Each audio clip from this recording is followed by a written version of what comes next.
একটা রাজ্য ছিল যেখানে সমস্ত প্রাণী শান্তিতে বাস করত। রাজকন্যা বিড়াল, নাম সেলেনা, তার রাজ্যে সবচেয়ে বুদ্ধিমতী এবং সাহসী ছিল। একদিন রাজ্যে একটি বিপদ আসলো। একটি কালো মেঘ রাজ্যটিকে ঢেকে ফেলেছিল এবং সকল প্রাণী অসুস্থ হতে শুরু করেছিল।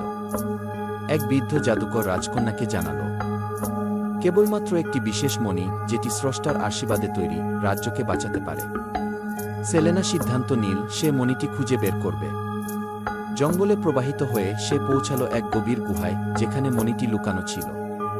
কিন্তু গুহার ভিতর ছিল ভয়ঙ্কর এক শত্রু, এক কালো জাদুকর, যার নাম ছিল কর্ণা। তুমি কি আমার মণি নিতে আসছো? কর্ণা হাসতে হাসতে বলল, কিন্তু সেলেনা ভীত হয়নি। তার মেধা এবং সাহস দিয়ে সে কর্ণাকে সমস্ত ফাঁদ ছুঁয়ে গেল। কিছু সময় পরে সেলেনা মণিটি হাতে নিয়ে গুহা থেকে বের হয়ে আসে এবং রাজ্যে ফিরে আসে। রাজ্যের প্রাণীরা তৎক্ষণাৎ সুস্থ হয়ে উঠল, আর সেলেনা তাদের প্রিয়